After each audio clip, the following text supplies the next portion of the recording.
Dans la session précédente, pour l'addition écrite, on avait commencé avec des cas simples, et puis les choses s'étaient un petit peu complexifiées et on avait introduit la règle du report.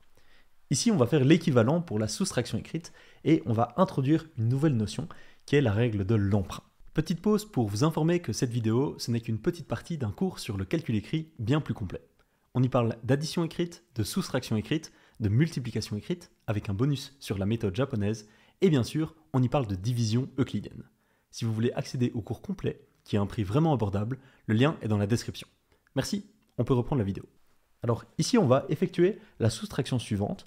On a 892 ou 892, si on est français, moins 176 ou moins 176 si on est français. Et alors on va effectuer cette soustraction écrite, et comme d'habitude, on va commencer par s'attaquer à la colonne des unités, et on va effectuer l'opération 2 moins 6. Alors 2 moins 6, on a ici un petit problème parce que le 2 est plus petit que le 6. Jusqu'à maintenant, on s'était systématiquement confronté à des cas de figure où le premier terme de la soustraction dans une même colonne était plus grand que le second et du coup il n'y avait pas de problème, mais ici ce n'est pas le cas, 2 est plus petit que 6 et ici on est un petit peu coincé parce que on serait peut-être tenté ici d'écrire moins 4, mais c'est absolument hors de question qu'on écrive ici un résultat négatif dans la différence parce que ça n'aurait vraiment plus de sens, donc on ne peut plus aller plus loin. Et c'est donc à ce moment-là que nous introduisons la règle de l'emprunt. 2 moins 6, on ne sait pas l'effectuer ici, colonne par colonne. Par contre, on peut emprunter une dizaine à la colonne à gauche pour effectuer l'opération 12 moins 6. Donc ce que l'on va faire ici, c'est emprunter une dizaine au 9 ici. Le 9 ici, on va le transformer en 8. Et on va emprunter une dizaine pour la rajouter à la colonne des unités. Souvenez-vous, une dizaine, ça correspond à un paquet de 10 unités. Ici, ce que l'on fait, c'est on emprunte une dizaine à la colonne des dizaines et on la rajoute à la colonne des unités. Donc ici, on n'a plus 2 moins 6, mais on a 10 plus 2, donc 12 moins 6 à effectuer. Et 12 moins 6, eh bien, ça fait 6. Et donc, on peut inscrire ce résultat dans le tableau de numérotation. Ici, on a 10 plus 2, donc cet ensemble-là, ça fait 12. 12 moins 6, ça fait 6. Et puis après, on continue l'opération. On s'attaque maintenant à la colonne des dizaines. On a ici 8 moins 7. 8 moins 7, eh bien ça fait 1. Ici, on n'a pas de problème. Et enfin, on a 8 moins 1. Et 8 moins 1, ça fait 7. Et on se ramène maintenant au résultat suivant. On avait 892 moins 176. Et on peut maintenant affirmer que c'est égal à 716. Et on a dû utiliser la règle de l'emprunt. On peut vérifier ce résultat à la calculatrice. 892 moins 176, ça nous donne 716, c'est bien le résultat que l'on a obtenu ici. Pour récapituler la règle de l'emprunt, on a été ici confronté à une situation où on devait soustraire deux nombres, mais le premier chiffre était plus petit que le second, et du coup, on se serait ramené à un résultat négatif dans le tableau de numérotation, ce qui était très bizarre. Donc ce que l'on a décidé de faire, c'est emprunter une dizaine à la colonne qui était à gauche dans le tableau de numérotation. Donc, puisque l'on a emprunté une dizaine, on est passé ici de 9 à 8. Et la dizaine que l'on a empruntée, on l'a ramenée dans la colonne des unités. Une dizaine, c'est un paquet de 10 unités. Du coup, ici, on a rajouté 10 dans la colonne des unités. 10 plus les deux que l'on avait déjà. L'addition de ces deux termes, ça donne 12. Et ce 12 peut être soustrait au 6 pour obtenir ici le résultat dans le tableau de numérotation. 12 moins 6, ça fait bien 6. Et puis après, on continue l'opération. Quand on se ramène à la colonne dans laquelle on a emprunté une dizaine, il ne faut plus considérer le 9 en tant que tel, mais il faut considérer le 8, étant donné qu'il y a une dizaine qui a été empruntée et qui a été transmise à la colonne des unités. On va prendre un autre exemple de cas avec emprunt pour la soustraction écrite.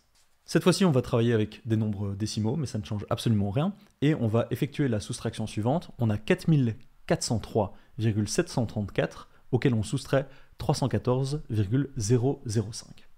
Alors, ici, on va commencer par la colonne des millièmes et on va soustraire 4 à 5. 4 moins 5, malheureusement, ça donne ici encore un résultat négatif parce que 4 est plus petit que 5.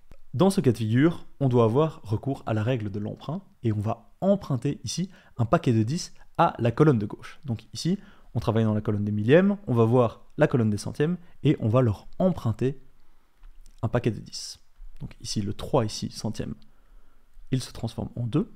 Car on emprunte un centième ici, que l'on va retranscrire dans la colonne des millièmes. Alors un centième, c'est un paquet de 10 millièmes, Du coup, ici, on peut retranscrire le 10. Ça sera toujours 10 ici, que l'on retranscrit dans la colonne des millièmes. Ici, on a bien emprunté un centième que l'on a retranscrit dans la colonne des millièmes, et on peut maintenant effectuer l'opération suivante. On a ici 10 plus 4, ça fait 14, et maintenant, il s'agit d'effectuer l'opération 14 moins 5. Et 14 moins 5, eh bien, ça fait 9. Ensuite, on continue l'opération. On a maintenant 2 moins 0 dans la colonne des centièmes. 2 moins 0, ça fait 2. Ensuite, dans la colonne des dixièmes, 7 moins 0, ça fait 7. On n'oublie pas de retranscrire la virgule. Chaque fois qu'on travaille avec des nombres décimaux, c'est la même chose.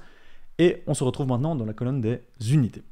Et maintenant, il faut effectuer la soustraction de 3 et de 4. 3 moins 4, aïe aïe aïe, on se retrouve encore une fois dans un cas où le 3 est plus petit que le 4, où le premier chiffre est plus petit que le second lorsque l'on effectue une soustraction dans une colonne, et du coup, il faut avoir recours à la règle de l'emprunt. Alors, on veut emprunter ici une dizaine pour la retranscrire dans la colonne des unités. Mais ici, on est confronté à un autre problème. Il n'y a pas de dizaine dans la colonne à gauche. On ne peut pas emprunter de dizaine ici, parce que le nombre est simplement égal à 0. Donc ici, on est bien embêté. On ne peut pas ici barrer le 0 et mettre moins 1, c'est hors de question. Donc on est bien embêté. Donc ce que l'on va devoir faire, c'est emprunter ici une centaine pour la retranscrire dans la colonne des dizaines. Et c'est ça qu'on va faire. Donc ici, dans la colonne des centaines, on emprunte gentiment une centaine. Donc le 4 ici, on le barre et on le remplace par un 3.